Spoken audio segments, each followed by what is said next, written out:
Orin Davis, welcome back to the Human Capital Innovations Podcast. Thanks, Jonathan. Great to be back. Yeah, I'm so excited to continue our discussion. Last time we had a really fun conversation about employee well-being, inclusion, and becoming an employer of choice. And I would encourage listeners to go back and check out that episode. Today, we're going to be talking about finding flow in work and daily life. It's such an intriguing topic to me, and I'm really excited to have a good conversation about it. As we get started, I just wanted to share Orin's bio with everyone. Orin Davis earned his doctorate in positive psychology and is a self-actualization engineer who enables people to do and be their best. He consults for companies from startups to multinationals on hiring strategies, culture, innovation, diversity, equity, inclusion, and employee well-being, and coaches people at all levels on building self-knowledge and developing personal growth trajectories. As the principal investigator of the Quality of Life Laboratory, he conducts research on flow, creativity, hypnosis, and mentoring. Dr. Davis also serves as a professor of creativity, entrepreneurship, and business and psychology, and gives workshops and lectures globally about human capital, creativity and innovation, and positive psychology. He is a startup advisor who helps early stage companies enhance their value propositions, pitches, culture, and human capital, and writes and speaks avidly about human capital, creativity and innovation, and positive psychology. Again, great to have you back, and I'm super excited to have a conversation. Anything else you would like to share by way of personal background, context, introduction before we get started? This is going to be talking about flow. I've been at that for a really long time. I was just musing on the fact that I started doing research on flow about 13 years ago. When I started grad school, so it's been a long time, and just reflecting on 13 years of it as you're talking about it and realizing that that's what we're going to be talking about. It's actually fun to reflect on, the fact that I've done this for over a decade, and it's been, very exciting, like digging into the theory of flow. Actually, I had a lab meeting earlier this week. We're working on some new projects and doing some new analyses, and hopefully we're going to get more insight into what flow is and how it works. It's still quite a mystery. Yeah, well, good. I mean, that's awesome that you have so much time and experience and expertise, around this topic. And so let's start there, though. Let's start with flow. What is flow? How does it work? Obviously, you just mentioned it's still a mystery. We haven't figured it all out yet. But it's a really interesting concept and phenomenon. So why don't you frame that up a little bit for us and for the listeners, and then we can go from there. Sure. So often we think of flow as like the optimal experience. Colloquially, people talk about it as being in the zone, but really it's a feeling of being able to put forth your best focused efforts towards a meaningful challenge that is specifically something where you're engaged in the activity specifically for its own sake, where you're doing it, you're intrinsically motivated to do it. You're doing it for the process of engaging in the activity, and you just feel like you're moving along with the activity. You know what you're supposed to do. You know how to do it. You're putting forth a lot of effort, and in retrospect, it's an amazing experience. Often goes along with what Bandura calls mastery experiences that really build your self-efficacy. So it's often a growth experience. It's a positive experience. One of the most interesting things that people don't realize is that it's a positive experience only in retrospect, not in the moment. That's actually one of the first things about flow that I really need to, get people to wrap their minds around is that, flow is fun when you look back over the experience. But if you stop and think about it, when you're working on a really significant challenge and you're applying high levels of effort to a challenge, that's going to be hard. Like, that's the moment when you're, pushing really hard, when you're expending the effort and you're almost like grunting with the amount of effort you got to put in here. And even though it feels effortless, that's almost like a retrospective view of it. It's not necessarily a happy moment. It's the happy moment is that moment after you nailed it, not the moment while you're nailing it. Yeah. Oh, it's certainly a stretch moment, right? Like you're referring to. It's not easy, and so I think that's where the confusion comes. People think this flow space, this effortless space, but that doesn't mean easy. It just means you're in the groove, is another common terminology that we use. And I think about some of my experiences. A lot of what I do and a lot of the things I produce and the productivity that I have to admit, it's not me being in a place of flow. It's just me being consistent. It's me being, disciplined. It's me putting in the work, putting in the time, and then you get into habits and you produce. But I do have those times where I'm working on a project, or I'm writing something, or I'm trying to hash out some like in terms of academic research, maybe I'm trying to really pull out, some sort of framing or theoretical thinking, or something that's really abstract, and trying to get it down into something that I can grapple with. And there have been times where I don't really know how else to explain it other than it just felt like it was flow. It was like this kind of pure like insight and revelation almost to my mind, of like what to do and how to do it. And it wasn't it was effortless in the sense that it was flowing, but it was not easy, and it was mentally taxing. And when I was done, I was exhausted, but it was incredible what I produced. I wish I could do that all the time, but I definitely can look back on times where that has occurred, and it's quite amazing. The thing is, you actually don't want that happening all the time. If you think about how tired you were afterwards, could you imagine what would happen if that was your whole day? You'd be needing, maybe 16 hours of sleep and only able to function for about 8 hours. And that, only in stretches. People talk about spending the day in flow. No, you can't spend the day in flow. You don't want to spend the day in flow. That's going to be an exhausting prospect. And the idea of finding flow, on a daily basis, it's great if you can do it. Most people can't. And it's pretty hard to encounter. And even when you can, there's shorter periods, maybe an hour, 2 tops, but you're not really seeing people going through flow all day. And flow is not something that you can turn on and off, which, by the way, is one of the biggest mistakes everybody makes about flow. And this is like the #1 myth that, like, please make it stop, make it stop, make it stop. Flow is not a state. It's something that we thought, early research by Csikszentmihalyi really did reflect on flow as a state. As the research evolved, we came to realize that's not what it is. It's an emergent experience, and it's too complex to be a specific state, right? Complex experiences don't have clear-cut boundaries where you can say you're in this, you're not in this. It's a state, it's not in a state. It's something you can trigger. It's something you can't trigger flow. You can't, go into flow on demand. It's impossible. In part because flow is too complex and there's too many moving parts. There are a couple things that really prevent that. One of which is the autotelic aspect of flow, the idea that you're engaged in the activity for its own sake. You can't turn your intrinsic motivation on like a switch. That's the first thing. Turning your focus on, yes, absolutely. You can get some of the prerequisites to flow with a switch. And that's good. And if you can train yourself to do that, that's awesome. But that's prerequisite. That's like doing a little bit of meal prep and then being able to pull that out and cook. Awesome. But that's not the meal. Like, your meal prep is not the meal. And if you've, pre-cut everything for your meal prep, and then, that's not doing the cooking, that's not getting a full-fledged meal, that's not the gestalt, because the meal is the gestalt, not the element. And the gestalt comes out as you cook. And when you're done cooking, it's not like you start, it's not the ingredients are the meal. So, and thinking of the meal as something more whole and complex versus, the way we thought of flow earlier was that, if you put the pieces in, it just is. We've learned a lot since then. And, a lot of the research on flow treats flow as some kind of just linear progression of like, well, if you put these 9 elements in, you're good to go. We figured out about 10, 12 years ago that that's definitely not the deal. There are a lot of complex interactions between the parts of flow. And, people talk about there being 8 or 9 characteristics of flow. Do they all need to be there? Do they all need to be there at the same time? To which degree? And those are some of the mysteries that we're geeking out about now.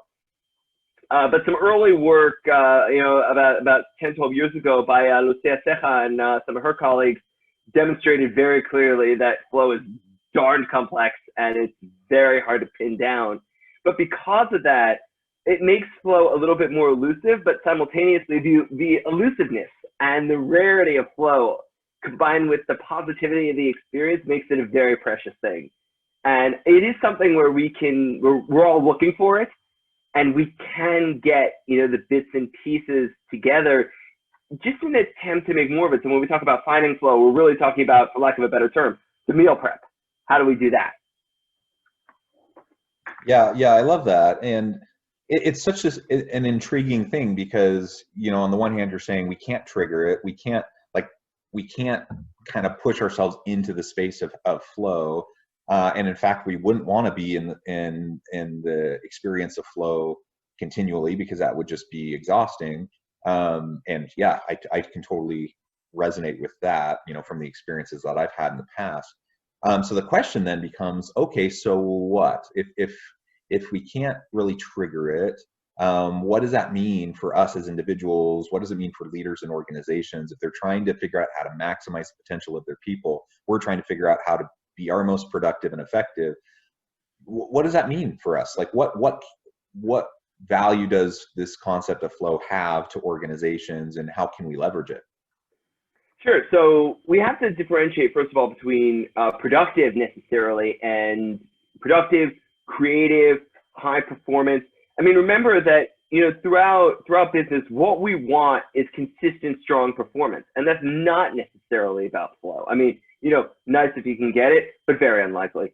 And, it's one of the things that you were talking about before, the idea of just making good creative habits, good productive habits, and making sure that you're consistent, and building up that consistency is actually one of the best precursors for flow, is making sure that you're able to get clear goals, that you have a way of knowing whether you are fulfilling those goals, that you have the environment in which you can focus, in which you've got all the tools, in which you can absorb yourself in what you're doing, and also to make sure that you're choosing things that are a good fit to your skill set. And that, incidentally, is one of the things that leaders, managers can do, is ensure that their employees are working according to their strengths, according to their abilities, that they have the freedom to do their jobs in ways that resonate with their best capabilities and with what they find meaningful, valuable, what they love to do. That's where you're going to really get the flow experiences, and more importantly, where you're going to get that A+ level performance that we can sometimes get, that really, goes above and beyond just the basics of, getting the job done. And often with that comes the flow experience, the high that comes after that, the extreme feeling of positivity, mastery, growth. But it's important to understand that is not a common thing, that if you're fortunate, you'll get maybe an hour or two of that per day. Most people get less. I mean, I know personally, like, even, people say to me, if you're an expert on flow, you must be getting it all the time. Just because you know how to do it, it's very hard. And, I do tend to have flow experiences roughly every other day. For me, is about as good as I get. Sometimes every day is a little better than every other day, but it's still hard because there's that effort to put in. And just, for example, we academics don't get a lot of sleep. It's one of those things that you need. You really do need to take care of your health, to sleep, to be awake enough, to be getting those flow experiences, getting to that what people are calling these peak levels, for lack of a better term. You can't be at your peak all the time. And if you're not recharging enough, you can't hit that either. So that's another thing, by the way, managers, leaders, don't overwork your people, and give them work-life balance. If you want flow and if you want your employees to experience flow, if you want high performance, you must create work-life balance. There's no alternative to that. And if you want really high performance out of your employees and creativity, they need to be able to sign off. They need to be able to create work-life balance. They need to be able to take breaks, and they need to have job control. They need to have, no micromanagement. Like a micromanager, none of their employees are getting flow unless they can manage to, hide from their micromanager. But also, if you want your employees to experience flow, you've got to give them the ability to decide as much as possible what they're going to do, when they're going to do it, and how they're going to do it. If you don't give them that, I mean, basically you're a micromanager anyway, but if you're not giving them that, don't expect high performance, expect adequate performance. Yeah, that's right. And it's so interesting how you keyed in on the role of discipline as a precursor to, or setting the foundation for flow types of experiences, whether it's at work or at home, whatever aspect of our life we're talking about. And I think, I think of kind of the analogy of you can't draw a full bucket from an empty well, right? So you have to fill the well first, or you have to find a reservoir of underground water, where you can pull from.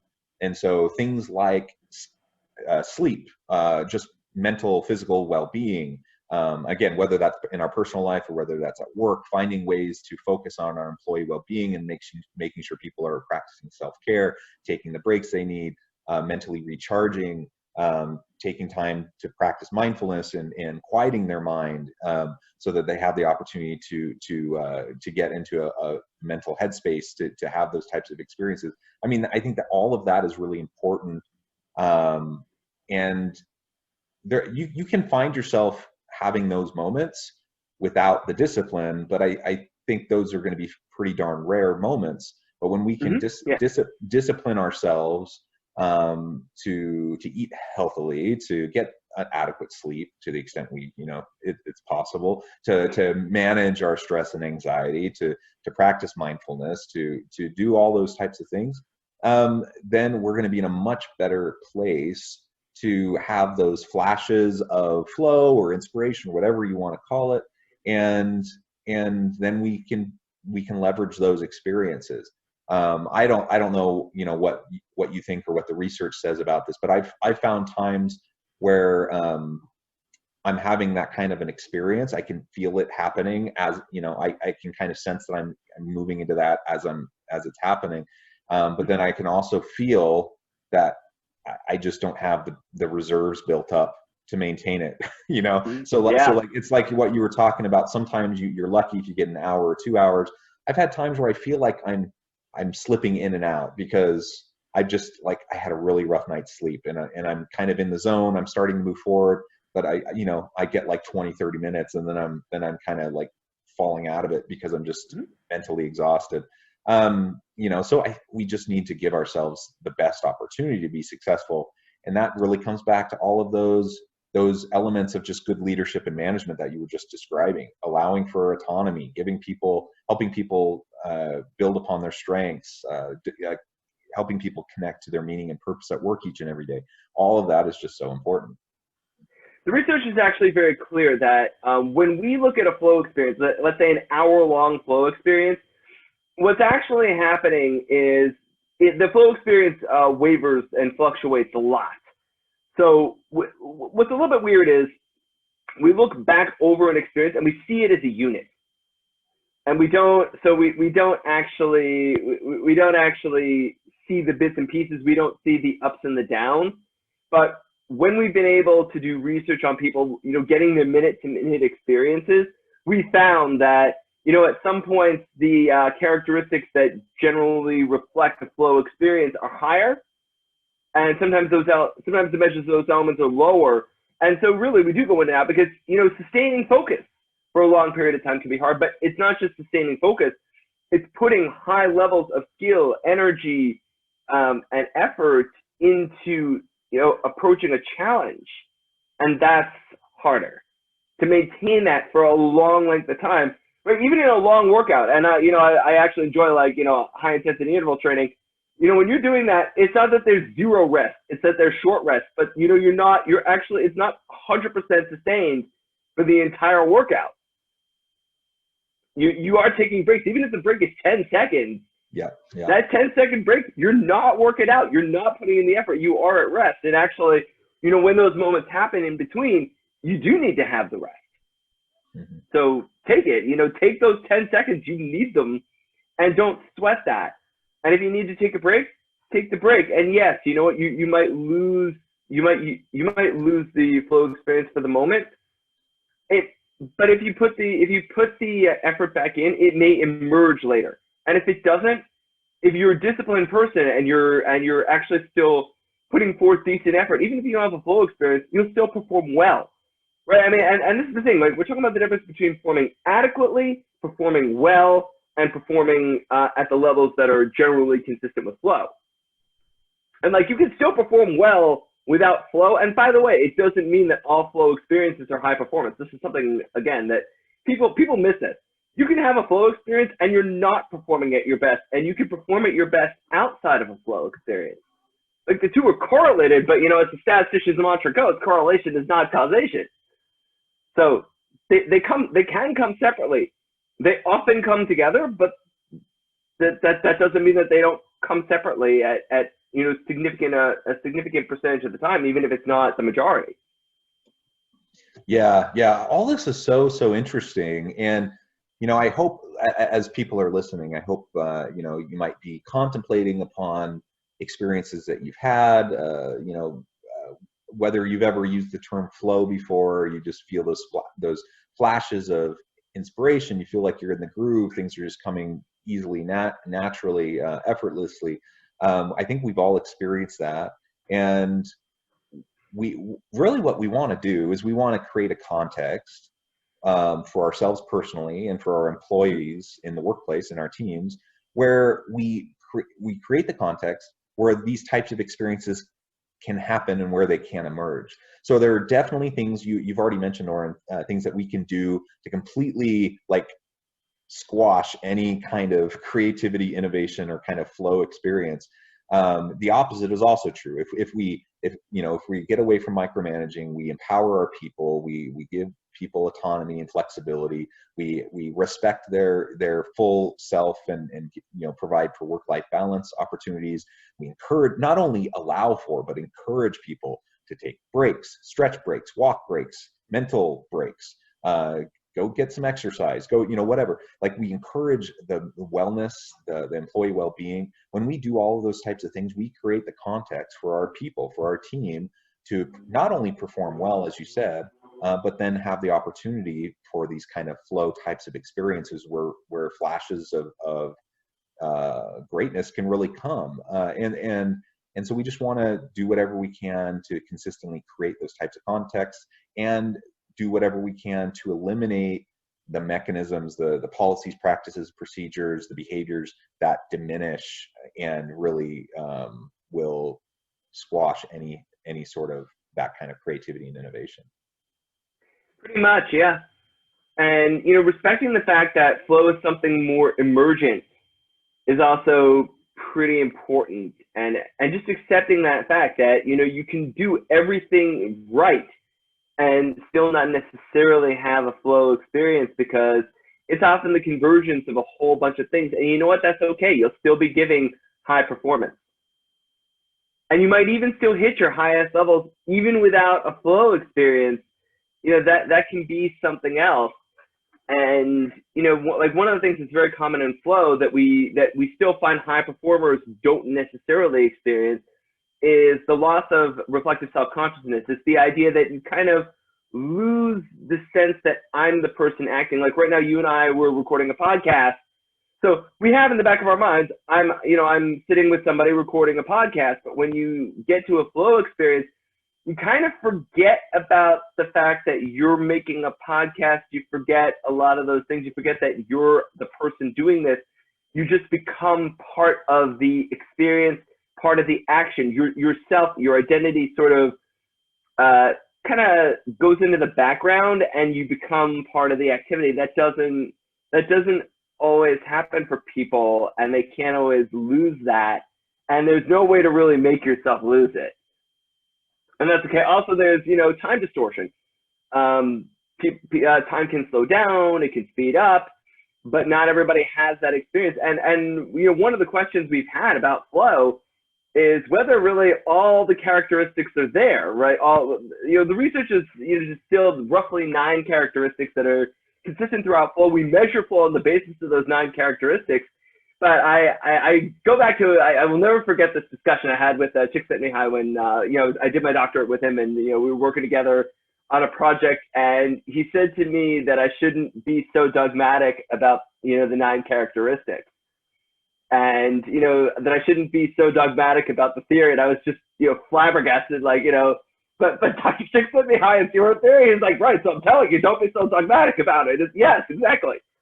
And that was a very pivotal moment for me as a scientist and as a researcher, was, you know, always to remember that the science evolves. And, you know, working with Chick High, one of the things that he was very emphatic about teaching me is that things evolve, the theory evolves. And, you know, in you know, the many conversations he and I had over the course of my doctorate with him, he constantly gave lines, you know, in his own style, but, you know, he would say things like, "Oh, that was so 2000. That was so 2002." You know, yeah, that's what I was thinking 10 years ago, but that's not what I'm thinking now.